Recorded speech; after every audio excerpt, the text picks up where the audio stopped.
Hello and welcome to Series 3 of Let's Go Further, a podcast from the Skills and Education group that challenges the way we think about skills and education.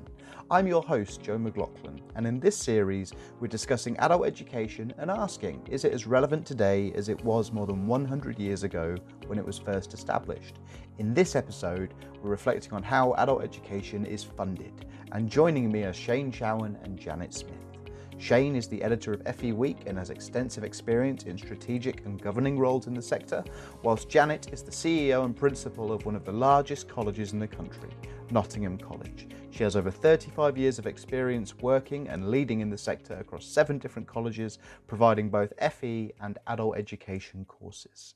Welcome to you both. So Janet, I'd like to start with you. Can you kick us off by telling a little bit about your connections to FE and adult education, both personally and professionally? To start with, I suppose, I've been an adult education learner in further education and valued the opportunity to build my skills through evening classes. And I'm going back a good few decades for that. But certainly in the past and during my time in FE as a tutor and a manager, what I've seen is colleges literally changing the lives of millions of students. I can certainly remember a time in FE when colleges would be a hive of activity every single evening, car parks full of people, and using FE for a huge range of different purposes, changing jobs just out of the sheer interest of wanting to learn, genuinely leveling up their lives, gaining social mobility, improving their life chances, maybe building their salaries, so many different things that were happening through adult education in further education. And I think a lot of that has been lost. And to me, that's a very sad thing and a real loss for the country. And so Shane, the same question to you. What's your connections to FE and adult education? Just before we started recording, I was trying to think of what my earliest memory of having, any recollection of adult education was. And it struck me that I was very, very young. I was in like primary school sort of age. And I remember my mum doing a manicure and pedicure course at Plymouth College of Further Education. It brings back all those memories and feelings of being, inspired by somebody who's got a lot on and a lot to do already, but is still taking active steps in their life to get ahead and to progress in life and work. And for me, that's really what adult education is all about. And I've seen that all throughout my working career as well. I've been so lucky in this job and in previous jobs to be involved in things like the Adult Learning Awards, the Festival of Learning Awards, and you get to read all these fantastic and inspiring stories about, the sorts of adults that Janet was talking about. And so therefore, I've sort of dedicated a lot of my career to, campaigning and speaking up for a sector that, as we'll probably discuss, often gets spoken over by noisier voices. I know that you've worked in strategic roles around funding with the Greater London Authority and similar bodies. Just as a beginning, what sort of struck you most about funding in that situation, in that context? Yeah, so that was when I was a governor at what was originally just Westminster Kingsway College. People might remember we had a whole process of area reviews in the last decade, which, is one of the defining sort of moments of reform, I think, around adult education and also devolution of adult skills budgets to local authorities, to combined authorities and mayors. So I was a governor of what was one college, but then we merged with another one, and then we merged with another one to form what's now Capital City College Group. So I was a governor at that time, working with the Greater London Authority throughout that time when adult education funding was essentially being decentralised from central government out to mayors in the city regions and regions across England. So that was a really interesting time because at that time, mayors were still quite nervous about flexing their muscles when it came to their new adult education powers. So a lot of them were just really doing the same thing that the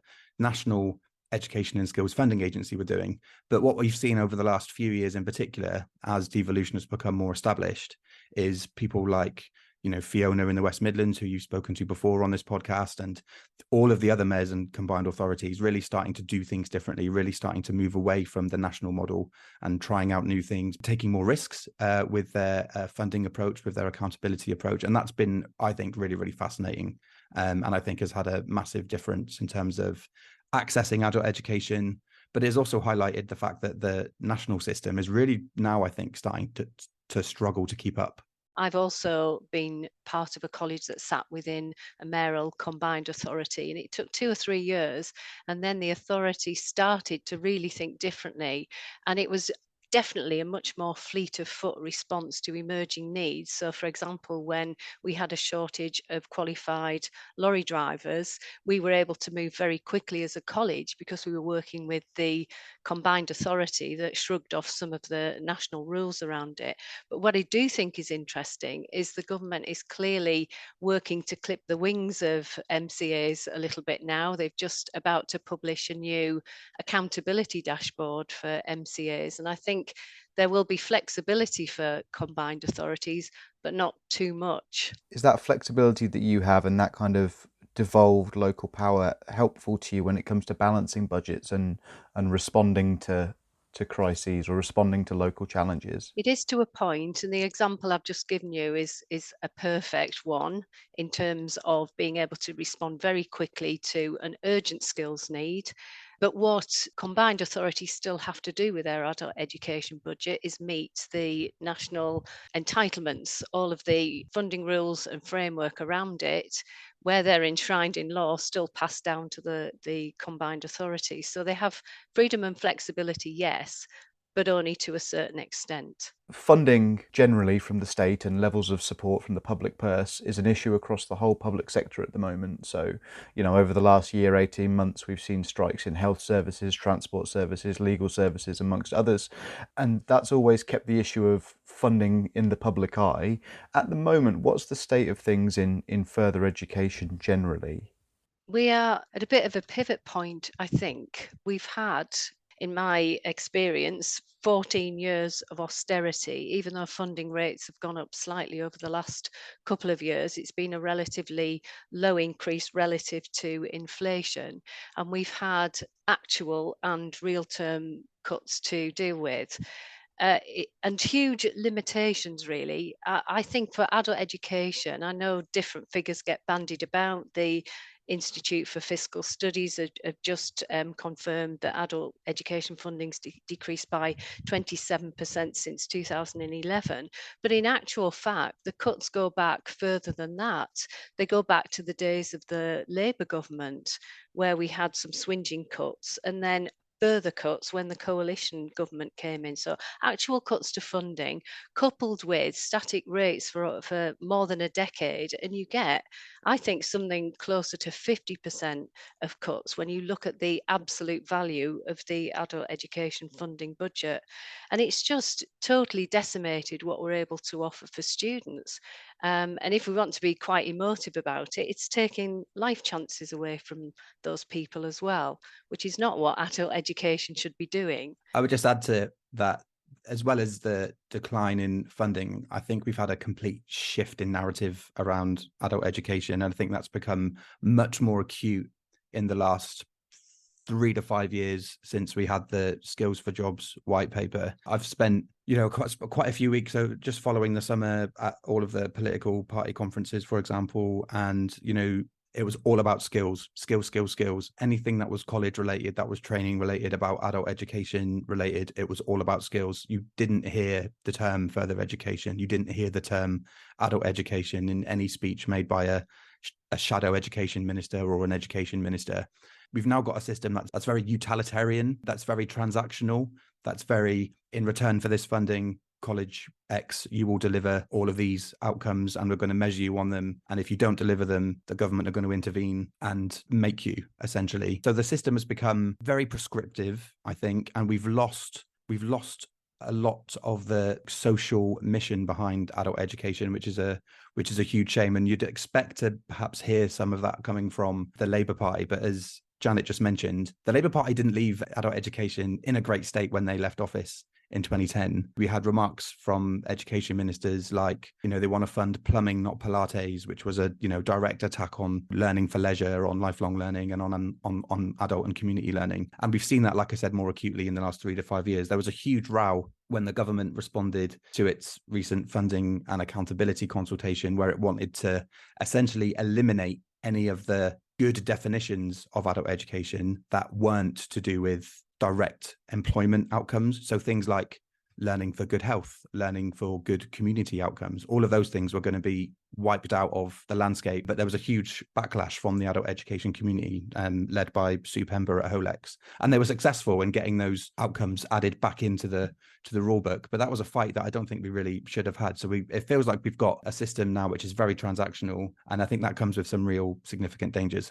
Just drawing those points together then, so that the long-term sustained pressure on budgets and cuts, and then the more kind of the rhetoric around education is a very utilitarian, transactional, instrumental thing.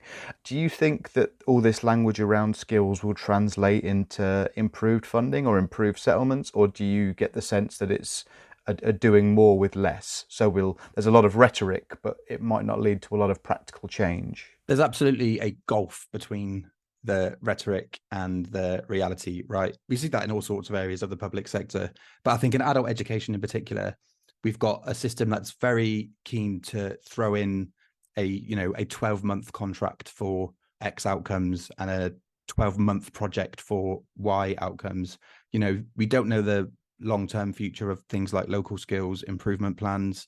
This whole idea of local leadership around determining skills needs has been through so many iterations over the past decade.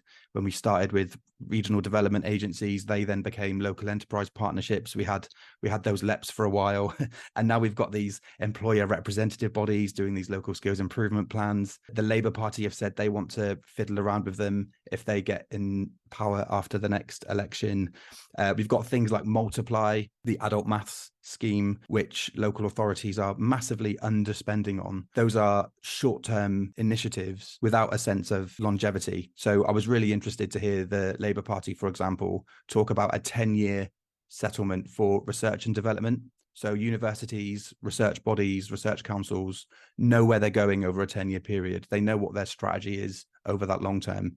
We could really, really do with that, I think, in adult education as well. Imagine what the system could look like if colleges like Nottingham, where Janet is, if Janet as a college CEO could plan over a 10-year period with the local authority, with the employers in Nottingham.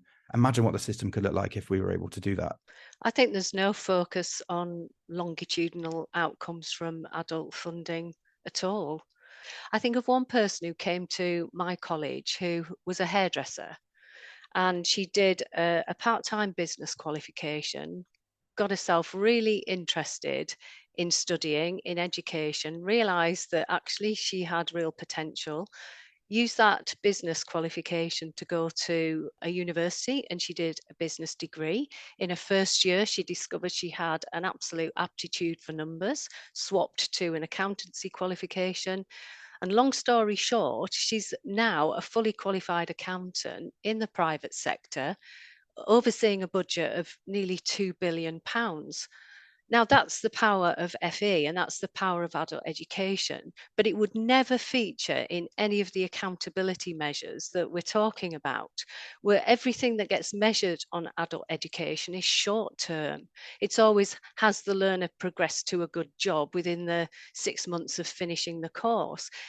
Adult education plants seeds, and you never know exactly what is going to bloom or where it's going to bloom, but it is often a long-term win. And I just think we do not look at this properly at all. I think the social impact, the employment impact, the prosperity impact, the personal impact, it's not measurable in the short term. But what I do know is that cutting education and making it transactional certainly has not resulted in greater productivity or lower levels of poverty. We've got the opposite. So what we're doing at the moment doesn't work. A longitudinal approach has got to be better. So recognizing then, Janet, that we're missing out on all the different elements of the story. So we're missing out on the communal benefits, the social benefits, the personal benefits, with this very narrow focus on, employment outcomes and economic benefits. Aside from the funding cuts, which I know are part of it, but kind of culturally, policy-wise, why do you think we ended up here? How did we get here? I can only speculate, but I think it's to do with when you pull the funding back, and like I say, I think it's drop back by about half, then you've got to try and get bang for your buck with what's left.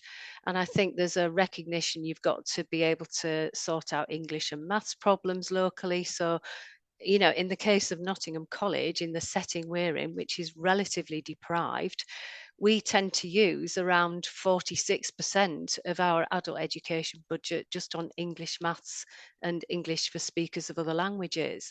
And then another 20 odd percent on level one qualifications because we're addressing a certain need locally. And that really does narrow down the potential and the punch from the funding that we get. We got here consciously and deliberately. We've got a system at the moment which the government itself describes as unapologetically employer-led. So immediately that eliminates the agency of colleges, training providers, local authority adult education providers, and also immediately eliminates the agency of individual learners. We don't trust learners to make their own decisions about what's best for them, their lives and their careers. We don't trust training providers and colleges. We've got an employer-led system, so we've seen the consequences of that now in not just the adult education space, but also the apprenticeship space. And it's not like employers, which I don't usually like to refer to as a homogenous group that all believe and think in the same things, but you've got employers saying, hang on, we want to say, of course, we want an influence, but we don't want to control the system necessarily. So I think that's how we've got here. We've got here by introducing a system where the government and policymakers will run miles and miles and miles with this employer's first line, and therefore aren't taking that more strategic and partnership and more collaborative and more symbiotic approach, which would be bringing everybody that's got a say and an interest around the table and coming up with a system that works for everyone, and really listening to the learners' voices and the providers' voices on this at the same level as they are employers. We're sort of infantilizing adult learners a little bit by saying, here is an Argos book of courses that's available to you locally. Pick one to do because that's going to get you a good job. People are able to make up their own minds about what they want to do, and they might not want to do something that's in the Argos book. They might want to do something that's a little bit more stimulating for them personally in their own day-to-day life. That might not necessarily be anything to do with their professional expertise. But we know that those sorts of courses do have an impact on someone's economic well-being and economic output in the longer term. So I definitely think we need to rebalance strategically around who it is that's involved in the decision making and who it is that policymakers listen to when coming up with adult education policy in this country. I find it really interesting that a government that claims to be very market-led actually won't let the market decide, because I think we do get better outcomes when learners are free to choose. We work anyway as a college with around 4,000 learners every year in many, many different guises: apprenticeships, work placements, visits, trips. They come and speak to our students, etc., etc. So it's not as if we're unconnected with employers, and I think the government line on this suggests that we are, and that's simply not the case. But also, I would question whether things like the local skills improvement plans really reflect employer voice. I definitely didn't see vast numbers of employers engaging with the process here in Nottinghamshire and Derbyshire. There was some engagement, but it was by no means extensive. So the plan definitely doesn't reflect employers. And I can go back in time as well to initiatives such as the employer ownership of skills, where the government decided to put skills funding into the hands of employers because it would lead to far more creative answers and employer driven answers. And they literally buried the report on that project because there was scant evidence of innovation and creativity. I think there's a lack of trust in further education, and it's not warranted. So just picking up on things you're both saying there about the kind of paternalism and the control from the centre and policymakers not understanding adult education or not trusting adult learners necessarily. How much of that do you think is to do with the background and experiences of the politicians and policymakers that we have? And I suppose what I'm asking is, do you think the policy process would be improved by bringing more voices, more varied voices into the into the mix? I think that's a really interesting thing to think about. I don't know the personal backgrounds of everyone that works in DfE, right? But I do remember in the early days of the coalition government when Vince Cable, the Liberal Democrat, was the Secretary of State with responsible for skills. He came in 2010 at a time when DfE was able to protect its schools budget, but wasn't protecting the other education budgets, like further education. Further education was, a red flag in terms of risk at that point. And of course, since then, we have seen budgets absolutely decimated, but he would always use personal stories about his own background and his own experience with adult education and make the case essentially that it would have been worse without me here in this job, was the point he was trying to make. And I don't know whether that was just rhetoric or whether that was reality, but we certainly could do with more people with adult education experiences in positions of power. I can give you a list of people who I think, for example, this might be unpopular, who should be in the House of Lords, for example, who are from the adult education community. Every other person you see stand up in the House of Lords declares an interest as an honorary fellow or something from some university somewhere. But we absolutely should have more people from the FE and the adult education world making decisions and holding the government to account in the House of Lords, for example. And that, I would very happily spend some time writing nominations for people if I thought it would make a difference. I think it would make a difference if we had more people coming through the civil service from more diverse backgrounds, of course. Universities use it as a badge of honor, don't they? How many people they get on the civil service fast stream. I'd like to see the civil service broaden its intake to include more people who are non-graduates and who retrain into those sorts of roles later in life. Of course, that would have a positive impact on the quality of policy. But like I said before, a lot of this I fear is ideological. This employees first narrative, this economy first narrative, and this really narrow view on the purpose of education is fundamentally, I think, about ideology. So the only way you can change that is by the ballot box, electing people with a different set of values and a different set of ideologies, but also diversifying the people who are involved in making those decisions. I was about to use the same Vince Cable example, actually, because he did go on record when government officials wanted to axe adult education in further education. The quote he used was, they said to him, "Nobody will really notice," which does suggest a massive disconnect from the world of adult education to me. There was a brilliant report by the Institute for Government quite a few years ago. It was a report about policy churn. So they were looking at the impact of policy churn on government departments and civil service. And there were two areas that they looked at. One of them was housing and the other one was further education. And there was a quote in there from a special advisor that worked in Number 10 under David Cameron, who said there was nobody important to offend in FE, which is why they felt like they could get away with the constant policy churn in that sector. There was nobody important to offend. How offensive is that? We've already acknowledged and discussed the fact that there's a gap between current political rhetoric and funding and all those sorts of things. In the real world, day to day, Janet, who is it that you see that falls down that gap? Who are we losing? First of all, students, because they're not getting the opportunities, chances and choice that they deserve and need. I think employers are losing out because we do have skills gaps and they are not being closed. There's a massive skills gap in engineering at the moment and not enough new engineering students coming through. And that's to do with our inability to be able to attract enough staff at a salary that will attract them to deliver engineering courses. Colleges are shutting them. So there's lots of bodies that are failing. I think communities are losing out.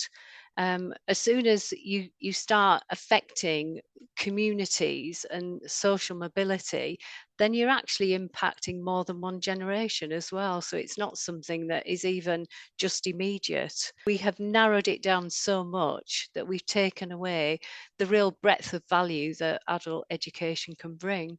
And when you look at the stats and you look at the participation numbers, where you see declines in adult education participation, and I think this is the case in apprenticeships as well, it's generally the cuts have fallen on the lowest levels. So what we see in apprenticeships, for example, is we see huge growth in higher level apprenticeships, level 4+ apprenticeships, but we're seeing a decline in level 2 apprenticeships, and we're seeing a decline in apprenticeships for young people.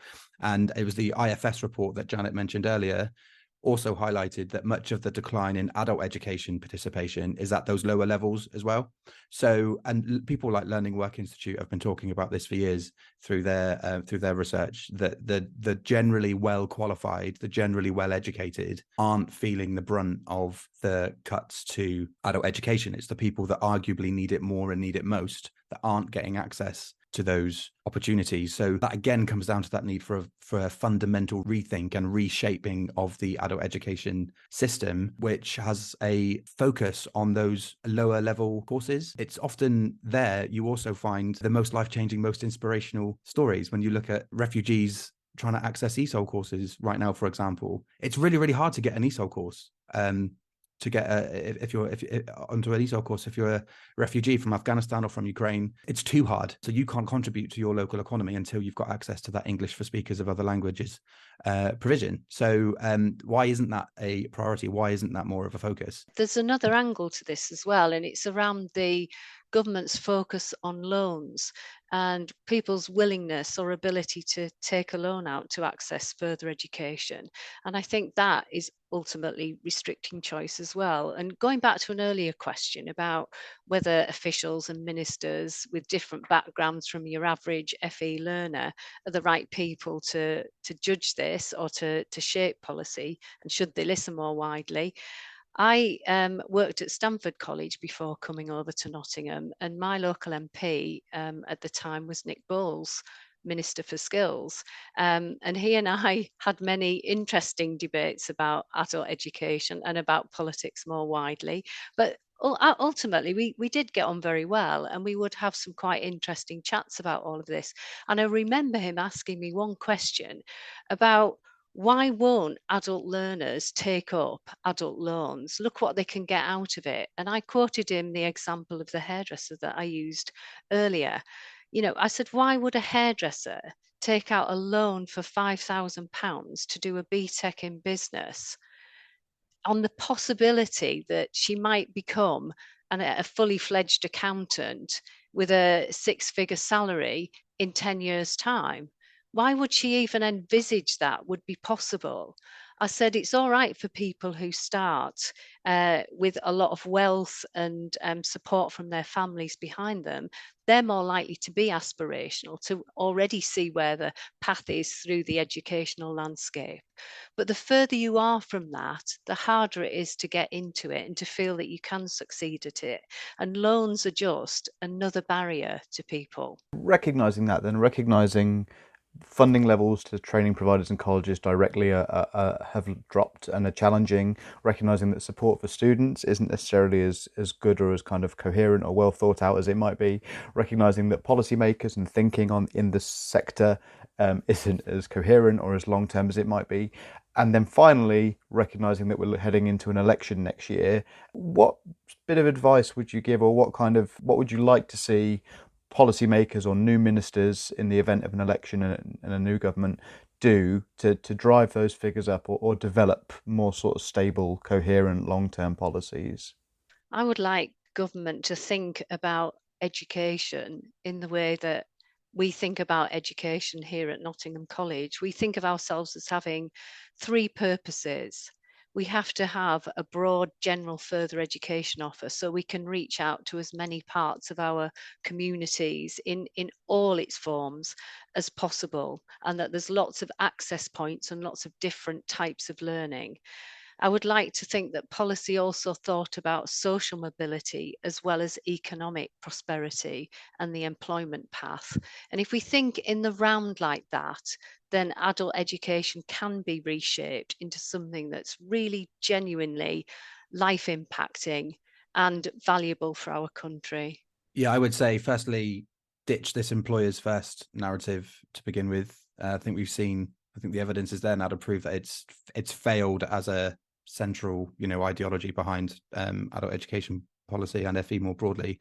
And secondly, I'd want the next government, the next Secretary of State, to really put some effort into taking learning where learners are. We've got a huge opportunity through all of the technological advances we've seen in recent years around education and learning to reverse some of that really damaging decline in lower level, entry level participation in adult education. I'd like to see some efforts go into, looking at how do we actively recruit and encourage and entice people into learning? How do we as a society and as a culture really value learning throughout our lives, not just something that happens when something bad happens to you? Like, we always talk about retraining in the context of something negative, right? So you're in an industry that's about to become automated, therefore you're going to need retraining, or there's a factory about to shut down in your local community, so we better have some adult education there. So it's always discussed in a deficit model, and I'd like us as a society to move much more into a positive view of adult education and adult training. All of the evidence is there which says that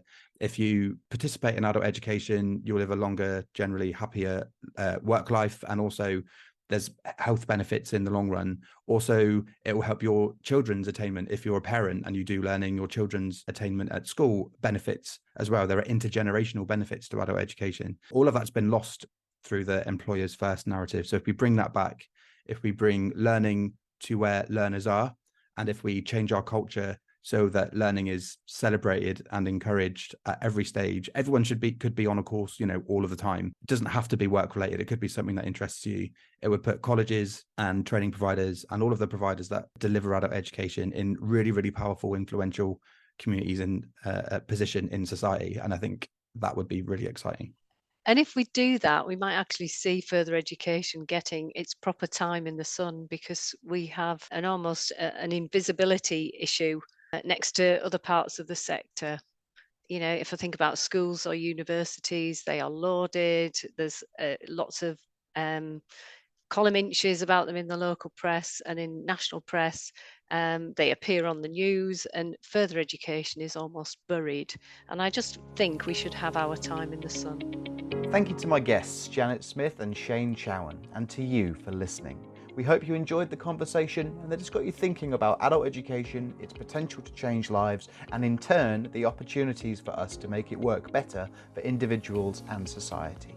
If you have a question for us or a comment on what you've heard, please join in the conversation on social media, and remember to subscribe wherever you receive your podcasts to access earlier and forthcoming episodes of Let's Go Further.